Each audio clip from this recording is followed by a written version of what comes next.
Top 3 most terrifying shipwrecks and what you can find inside of them. This is the SS Kamloops, or what remains of it, and basically this ship sank December 7th, 1927, and people actually just thought it completely disappeared until a bunch of human bodies started washing up all over the shores of the lake, and one of the most horrifying things discovered was a message in a bottle that was from someone on the Kamloops that said, "Please help me, I am the last known survivor of this ship, I am cold and alone." And when divers finally found the wreckage, it was filled with preserved human corpses. This is the RMS Rhone, and basically this was a British Royal cruise liner that sank in the Caribbean during a hurricane, but the real horrifying thing is people were actually tied to their bunks as a way to protect them during the storm, but they ended up being strapped there as they drowned, and now the ship is filled with barracuda. This is the SS Andrea, and this ship sank off the east coast after colliding with another ship, the Stockholm, and basically it is a major disaster averted considering that half their lifeboats were crushed, and they still saved almost everybody on board, but it's also kind of horrifying because there are human bodies on the wreckage still.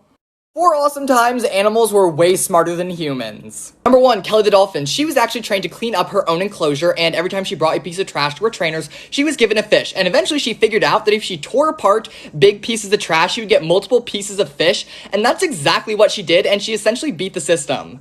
Number 2, gobies and rock pools. These guys are actually extremely intelligent for being tiny little fish, and scientists have been studying how well they can navigate rock pools, and it turns out they have better spatial awareness than most toddlers. Number 3, groupers and moray eels. This unlikely duo has mastered something we might never, and that is teamwork, yes. So the grouper likes to force fish into the hole for the moray eel to eat, and he will force fish out of the hole for the grouper to eat, and this way they get quid pro quo and the most food. Of course, number 4 is an octopus that was being studied by scientists, and basically they tried to bait him into a trap with food, and this guy didn't like that. So what he did is he went into the trap, got the food, then he picked the lock, got out, and also stole their video camera just because why not? So awesome. Marine biology fact of the day. So these are my favorite animals on the entire planet. Octopi. I know it's called octopuses, but I'm going to call them octopi because it sounds a lot better. Now, why are these guys awesome? First of all, they are brilliant. Absolutely crazy smart. Smarter than most animals, including animals with backbones and mammals. Now, how are they so smart? We're not exactly sure, but we do know that they are very similar to humans in the way they think. They actually get high the same way as us. From one scientific experiment, we gave them MDMA and acid, and they had the exact same effects as people. They literally got high and then got really social and huggy and lovey when they're usually pretty antisocial and scared. Now, what else is crazy about these guys? They are amazingly good at solving patterns and recognizing different ways in which to solve problems. Here you can see it solving a Rubik's Cube. They actually hold the world record for the fastest time in which solving a Rubik's Cube, so that's crazy. They also don't use natural selection as a way to evolve. They edit their own ribonucleic acid and evolve and adapt to their environment on the go, so beat that, people. Oh wait, we can't do that. So yes, these guys are awesome and maybe aliens.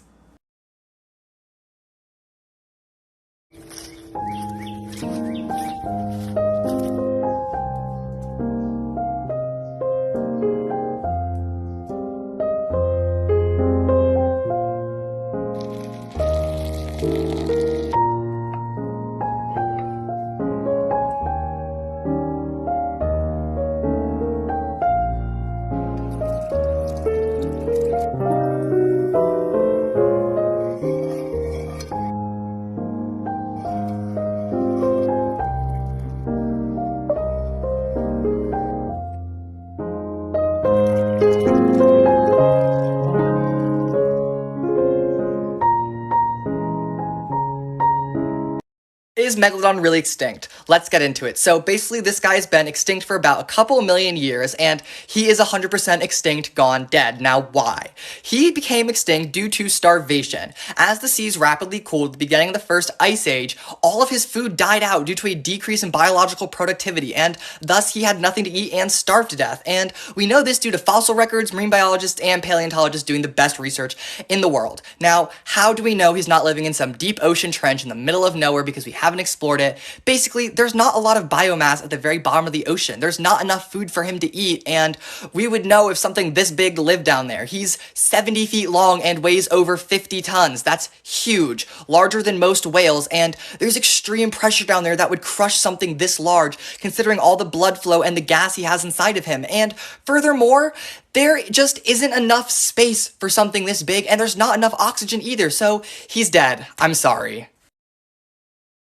Top 4 scariest dive sites in the entire ocean. One is Trunk Lagoon in Micronesia. This is an old World War II dumping ground for military equipment, sunken and wrecked battleships, and sometimes human remains. This place also has a bunch of sharks patrolling the giant empty corridors of the boats. 2 is Coco's Island. This is a 35-hour away boat ride from the coast of Costa Rica, and basically this island is absolutely gorgeous, but the thought of being in the middle of nowhere 35 hours away from the nearest land in shark-infested waters is kind of a horrifying idea. 3. The Gulag is a sunken prison in Estonia that divers love to frequent for some reason because it is absolutely horrifying. Basically, this submerged prison used to house a bunch of crazy murderers and criminals, which, of course, it's prison, but really horrifying. I would not want to go swimming there anytime soon. 4 is the Temple of Doom Sea Note outside of Tulum, Mexico. This is basically a really terrifying underwater cave. Of course, the name doesn't help at all, and the fact that there are hundreds, if not thousands, of bats flying over your head at any one time, it is just somewhere I would not want to be swimming.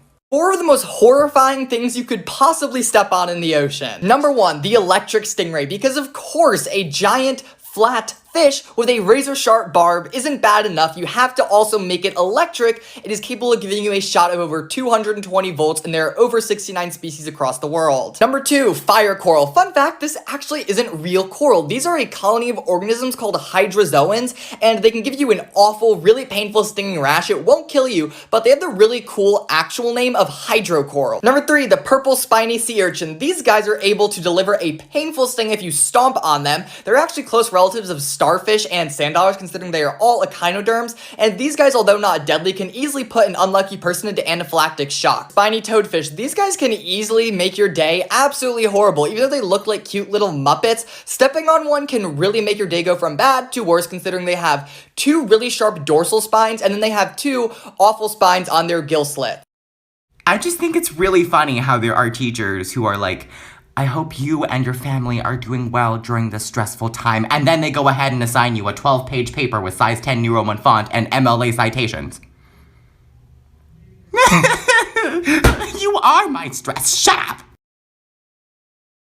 Top 4 dumbest animals in the ocean. Number 1, the bony-eared ass fish. Yes, this is a real fish with a real name that's kind of awful, and basically they live extremely deep down in the ocean, and they have the smallest brain-to-body weight ratio, meaning they basically are extremely dumb.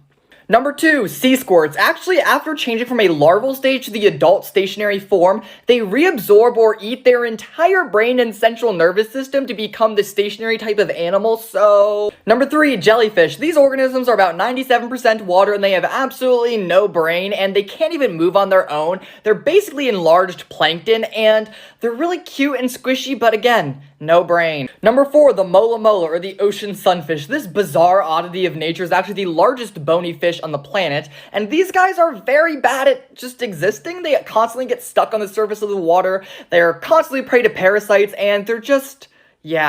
3 of the weirdest ocean animal relationships. Number 1, the boxer crab and the sea anemone. This weird little crustacean looks like he's a cheerleader with his pom-poms, but actually he picks up sea anemones and attaches them to his claws and uses them as a defense mechanism because they have really painful stinging tentacles that mess up any predator's day. Number 2, cleaner wrasse and any sort of large horrifying predators. These are probably the most fearless fish in the ocean, and they venture into everything from sea turtle, people, sharks, and of course moray eel mouths in order to clean their mouth of food debris, parasites, and anything else that you can find stuck in between these predators' teeth, and they actually let them and never eat these guys because they are so helpful. And of course, the fish get food by eating the weird types of debris and parasites that are found in these guys' mouths. Number 3, sea anemones and clownfish. It is a common misconception that clownfish are actually immune to sea anemone stings, but this is not accurate at all, and the 2 animals only live together because clownfish constantly cover their body in a layer of mucus and boogers to protect themselves from the stings.